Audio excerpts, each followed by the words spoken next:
News, सच जरूरी है। दर्शकों नमस्कार, मैं हूं निशान भाई। आप मुझे देख रहे हैं MNS न्यूज टीवी पर। आज मैं आपको सबसे एक हटके विषय लेके आया हूं। ना ही भ्रष्टाचार दिखाने वाला हूं, ना ही किसी योजना का खुलासा करने वाला हूं, ना ही किसी घोटाले का खुलासा करने वाला। आज मैं आपको राजनेताओं का किया हुआ जनता के साथ घोटाला दिखाने वाला हूं। दर्शकों, बहुत गंभीर और चिंतनीय विषय है। जनता समझ जाए या जनता समझदार बन जाए तो काफी अच्छा है, वरना जनता के आने वाले समय में हाल बेहाल होने वाले हैं। इस बेहाली को रोकने के लिए केवल और केवल जनता ही अपनी समझ से रोक सकती है, वरना दिन बहुत बुरे आने वाले हैं। दर्शकों, कल एक तुमसर विधानसभा क्षेत्र में बहुत बड़ी एक बड़े कद्दावर नेता की सभा लगाई गई थी। इस राज्य के उप मुख्यमंत्री अजित दादा पवार यह उस सभा में मौजूद थे। राष्ट्रवादी कांग्रेस पार्टी की ओर से सभा लगाई गई थी। तुमसर विधानसभा के विधायक जो है राजू कारे मोरे, इन्होंने उस सभा का आयोजन किया था और बड़ी ही जोश और बहुत ही ताकत के साथ जो हमारे गोंदिया भंडारे के लोकप्रिय नेता है, जो कद्दावर नेता है, जो महाराष्ट्र की राजनीति में और देश की राजनीति में एक अहम भूमिका निभाते हैं, प्रफुल्ल पटेल, वे भी उस सभा में मौजूद थे। आखिर होंगे क्यों नहीं? पार्टी के कार्यकारी अध्यक्ष, राष्ट्रवादी कांग्रेस के कार्यकारी अध्यक्ष है प्रफुल्ल पटेल और अजित दादा पवार, जिनके नेतृत्व में महाराष्ट्र में आगामी समय में 288 सीटों में चुनाव होने वाले हैं और उसमें चुनाव लड़ने वाली है एनसीपी। लेकिन जगहों का जो विश्लेषण है उसमें बात कहीं ना कहीं अभी अटकी पड़ी है, क्योंकि तीन लोग, एकनाथ शिंदे गुट और अजित दादा पवार की एनसीपी पार्टी और भारतीय जनता पार्टी मिलकर चुनाव लड़ने वाली है। खैर, वो विषय वो नहीं है। विषय जो है वो मैं आपको सीधे तौर पर बता दूं कि जनता अगर समझदार हो जाए तो बहुत अच्छा है, लेकिन जनता को किस तरह से बहलाने का और गुमराह करने का काम करते हैं। पहले ये आप राजू कारे मोरे जो विधायक है, उन्होंने उस मंच से क्या कहा वह मैं पहले आपको सुना देता हूं। या ठिकाणी जेवढी गर्दी दिसतो त्याच्या 3 पट गर्दी आपल्या बाहेर आहे। सर्व आपल्याला मानणारे आहेत, सन्माननीय प्रफुल्ल पटेल साहेबांना मानणारे आहेत आणि सर्व हे कामाची जाणीव ठेवणारे आहेत। सर्वांना अनुभव आहे या आपल्या क्षेत्रातील जनतेला, या क्षेत्रात काम करणारे विकास पुरुष कोण आहेत। आणि जैसा अभी जनता को मंच से संबोधित करते हुए राजू कारे मोरे ने बताया, ठीक ऐसे ही कुछ पल, ऐसे ही कुछ ये मैं आपको, जो राष्ट्रवादी कांग्रेस पार्टी के अध्यक्ष बने हुए हैं अजित दादा पवार और एनसीपी के बड़े कद्दावर नेता है और साथ ही वो राज्य के उप मुख्यमंत्री है, उन्होंने इस सभा में क्या कहा वह भी आप अभी देख लीजिए। आणि माझ्या मोहाडी तुमसर बोवाडी या मतदारसंघात दिलेल्या निधीतून दर्जेदार, गुणवत्तापूर्ण विकास कामं कशी होतील, या मतदारसंघात भव्य, प्रशस्त, आकर्षक इमारती कशा उभ्या राहतील, अनेक रस्ते, पूल कसे उभारले। जैसा कि अभी आपने देखा कि अजित दादा पवार ने भी कहा जनता उनके पक्ष में है। थोड़ा मैं आपको इस जो रैली है, जन सम्मान यात्रा जो है, इसका थोड़ा सा आपको एक झलक दिखा देता हूं कि किस तरीके से कल एक गाड़ी में केवल अजित दादा पवार खड़े होकर जनता से मिलते हैं, ना ही उनके साथ में खड़े थे एनसीपी के कार्यकारी अध्यक्ष जो प्रफुल्ल पटेल है, वह भी नहीं थे और साथ ही साथ जो वहां के स्थानीय विधायक है वह भी नहीं खड़े थे। सिंगल वन मैन शो का यह गेम चल रहा था और वन मैन शो का गेम कैसे चल रहा था ये आप उसकी एक झलक देख लीजिए।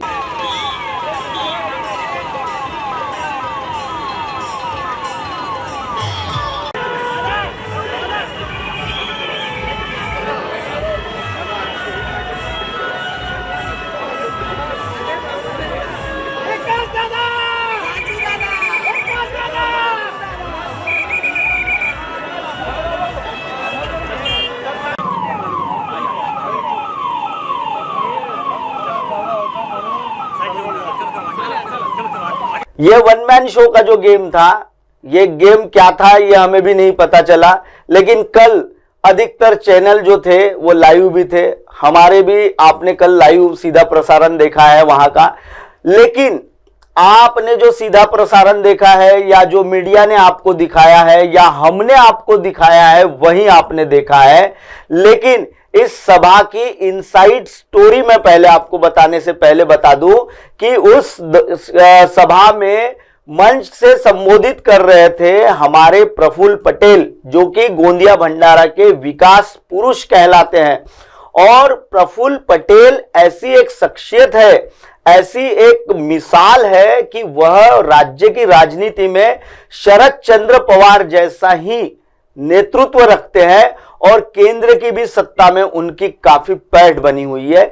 ऐसे बहुत बड़े कद्दावर नेता को दिशा भूल कैसे किया था, कल के कार्यक्रम में उनकी दिशा भूल की गई थी और वो दिशा भूल करने वाला व्यक्ति कोई और नहीं, केवल राजू कारेमोरे जो विधायक है वहां का स्थानीय तुमसर का, उसने कैसी दिशा भूल की है वह मैं आपको बताने वाला हूं।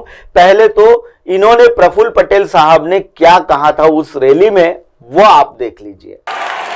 किसी की औकात नहीं है भंडारा गोंदिया जिले में, किसी की भी औकात नहीं है ये जिलों का विकास करना, मूर्ख बनाने के लिए, जात-पात की राजनीति करने के लिए। कब आपके मौज आएंगे? विकास करने के लिए प्रफुल्ल पटेल वहां पर खड़ा रहेगा, ये आप लोगों को भरोसा करने की उनकी क्षमता है। आज प्रफुल्ल पटेल जैसे व्यक्ति को आज अगर आप लोग गोंदिया और भंडारा जिले में पहचान नहीं सकते और काम किसके माध्यम से हो सकता है, अगर ये तुम्हारे दिमाग में बैठ नहीं सकता है तो इससे बड़ा दुर्भाग्य हमारे जिले के लिए और कोई नहीं हो सकता। और इसीलिए मी आपल्या सगळ्यांना मी सांगू इच्छितो, काम करणारा माणसाची ओळख ठेवा, कोण काम करू शकते त्याचा भान ठेवा। काही काम असेल नाही पाहिजेच करू शकते, प्रफुल्लबाई करू शकते, मला आमच्या शब्दाची आमच्या मेहनतीची पण थोडी कदर करण्याची ही आपली तयारी तुम्ही ठेवा, ही मी तुम्हा सगळ्या लोकांना मी सांगायला। हे आपल्या या तुमसरच्या मोहाडीच्या परिसरामध्ये एक चांगला मोठा उद्योग आला पाहिजे, ते आपण पूर्ण करून दाखवू येणाऱ्या काळामध्ये। इस रैली की सभा से इतने जोशों से, जोश भरे अंदाज में पहली दफा प्रफुल्ल पटेल साहब ने अपनी यानी अपने दिल की मंशा और अपनी भड़ास निकाली हुई थी। लेकिन इस राजू कारेमोरे ने उनके किए कराए पर या उनके जो जिस तरीके से उन्हें गुमराह किया था उस पर कैसे पानी फेरा है वो बताता हूं। यह रैली में जिस प्रकार से सभा में लोगों को लाया गया था, वो रैली थी और जो सभा स्थल था वहां किस तरीके से लोगों को लाया गया था वह लोगों से ही आप जान लीजिए तो अच्छा होगा, क्योंकि मैं अगर बताऊंगा तो ऐसा लगेगा कि मैं राजू कारेमोरे या एनसीपी पार्टी का विरोधी हूं। लेकिन विरोधी ना होते उनकी जो सच्चाई है वो जनता को बताना चाहता हूं। आइए आपको पूरे वीडियोस दिखा देता हूं कि हमारे जो प्रतिनिधि है, हमारे जो रिपोर्टर्स है, उन्होंने क्या क्या जानकारी इकट्ठा की थी सभा के आउटसाइड से। सभा की इनसाइड स्टोरी क्या थी वह देख लीजिए। पहले 300 रुपये रोजी का मला टिफिन डबे वगैरे पूर्ण महिला बचत गटाच्या बायांना बोलावलं असतं। बचत गटाच्या बाया आहेत का तुम्ही? हो, सर्व बचत गटाच्या बाया आहेत। किती मग आता पैसे किती दिले? एकही नाही दिला। डबे पण नाही भेटले। 300 रुपये रोजी ठरवला होता। पहिले 100 रुपये सांगला। किती रुपये सांगितलं? भेटले ना काही लोकांना किती रुपये सांगलाय तुम्हाला? 7,000 सांगलं होतं। मग 8 लोक आहेत। 8 लोक आहेत। 8 लोकांना 500 दिला। किती रुपये देऊन म्हणत होता? 1000 रुपये देऊन म्हणत होता। सगळे आले? गाडी भाडा रोजी वेगळी। रोजी किती? आम्हाला 300 रुपये पाहिले म्हणा। 300 रुपये 300 तर मला तर मग तुम्हाला दिला नाही का? नाही, काहीच नाही। तुम्ही कुठले खरबी खापा किती रुपये रोजी ठरले? 300 रुपये 300 प्रत्येक बाईक आहे पूर्ण ग्रुप नाही, एका बाईला एका बाई कोणत्या गावच्या तुम्ही? खरबी खापा। गाडी भाडा आपल्याला म्हणजे तुमचा खर्च साला यायले किती बाया? दोन म्हणजे 8 तरी 2400 पाहिजे। हो, किती पैसे दिला? काहीच नाही। कोण म्हणलं पण पैसे दिला नाही? दिला ना आम्हाला। किती रुपयाने ठरवलं होता? 300 रुपयानं। कुठे जायचं म्हणून सांगितलं होतं? इथं मोर्चामध्ये नेहरू बाग। नेहरू शाळेमध्ये म्हणजे 1100 रुपये म्हणत होते पेट्रोलचे 100 आणि 1000 रुपये ते. हां. त्यांना आतापर्यंत काही मालूम नाही झाला आहे आणि आतापर्यंत आपला तो 100 रुपये. तुमच्याकडे कितीच्या बाईकचं नियोजन होतं? बाईक म्हणजे आमचे जसं ते आमच्या 7-8 जण आहेत. हां. कोण सांगितलं तुम्हाला? सांगितलं नाही, जेव्हा याच्या मोबाईलवर आला ते त्यांना पाठवला का भाई तुम्ही बाईक घेऊन सरी या. कोणतरी मेन नेता असेल ना? नाही त्यांच्या आमदार ऑफिस मी जा म्हटलं त्यांनी. हा त्यांचा जो दाखवतो आपला हा किती रुपये देणार होते? 600 रुपये गाडीवाला गाडी बाईकवाले. 2 जण आहेत ना रे, डबल 1200 रुपये 1100. तुमच्या कोणासोबत बोलणं झालं होतं? ते त्यांचे नाव मला माहित नाही, पण नंबर आहे असं त्यांच्या माझ्याकडे. काय म्हटलं? काल आम्हाला बोलवलं त्यांनी काय तुम्ही 8:30 वाजे येते गाडी घेऊन सनी या, तुम्हाला रॅलीमध्ये घुमायचे आहे ना, पैसे भेटेल 600 रुपये. कोणत्या रॅलीमध्ये? कोणाची रॅली आहे? आपला राजभाऊ कारेमोरे. कोणाची? राजभाऊ कारेमोरे. आम्ही आपल्या पैशाने आला देतो म्हणून काही नियोजन नाही केलं, काही नाही केलं. किती रुपये देईन म्हटलं? 600 रुपये देऊ म्हणला, पण आम्हाला काय नाही, पेट्रोल पाहिजे होते आम्हाला, जास्त नाही पाहिजे आम्हाला. तिथं तुम्हाला आपल्या बाईक नव्हतं. कोणत्या गावून आले? हिवरा. कोणा पैसे देईन म्हटलं होतं? कोण कार्यकर्ते सांगत त्याची का तुम्हाला देतो जा, आपल्या पैसे पेट्रोल टाकला आम्ही आला आणि ती चेंज नाही तर मग आपला जे प्रतिबुक आहे हर गावाच्या काही किती वाजता आले? पाहिजे होता. किती वाजता आले? आम्ही 9 वाजता आलो इथे. कोणाच्या कार्यक्रमात? राजूभाऊच्या कार्यक्रमात अजितदादा पवार. म्हणजे अजित पवारचा कार्यक्रम होता. दर्शकों, आपने जो देखा ना ये नजारा वहां बहुत देर तक के चला। शरद पवार, प्रफुल्ल पटेल साहब और अजित दादा पवार जब वहां से चले गए थे, उसके बाद राजू कारेमोरे अपने कार्यालय में ये जो आपको अभी जो पासेस वगैरह दिखाई गई थी, इनका वो पैसा बांट रहे थे। लोगों को गाड़ियां लेकर आने पर उनके गाड़ी पर एक और अधिक आदमी बैठा रहेगा, ऐसी स्थिति में उन्हें 600 रुपए दिए गए। अब बताइए, महिलाओं को उन्होंने 300 रुपए के हिसाब से, महिला मंडल की जो महिला होती है, जो वहां स्थानीय लेवल पर जो गठ चलाती है, उन महिलाओं को तक के इन्होंने नहीं छोड़ा। पैसों से भीड़ इकट्ठा की गई थी और जो अजित दादा पवार साहब है और प्रफुल्ल पटेल साहब है, इनको गुमराह किया गया था। वह सभा में जिस प्रकार से भीड़ दिखाई गई थी, वो कोई एनसीपी राष्ट्रवादी कांग्रेस पार्टी के वोटर्स नहीं थे या पदाधिकारी नहीं थे, केवल उनके जो छोटे मोटे कार्यकर्ता है उन्होंने इकट्ठा की हुई भीड़ थी।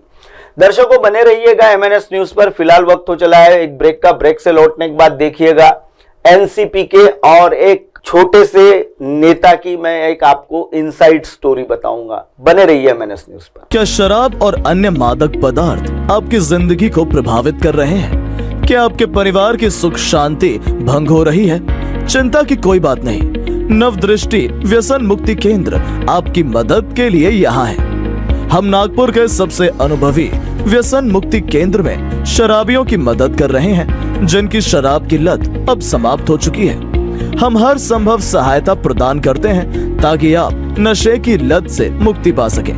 हमारी सेवाओं में शामिल है वैद्यकीय उपचार, मानसिक चिकित्सा, व्यक्तिगत और सामूहिक मार्गदर्शन, योगासन, प्राणायाम, ध्यान साधना और काउंसलिंग। आपका जीवन नई दिशा की ओर बढ़ सकता है। नवदृष्टि व्यसन मुक्ति केंद्र पर आज ही संपर्क करें और एक नई शुरुआत की ओर कदम बढ़ाएं। संपर्क करें भिलगांव कामठी रोड, नागपुर 7020844633 या फिर 9765236768। नवदृष्टि, एक नई राह, एक नई उम्मीद।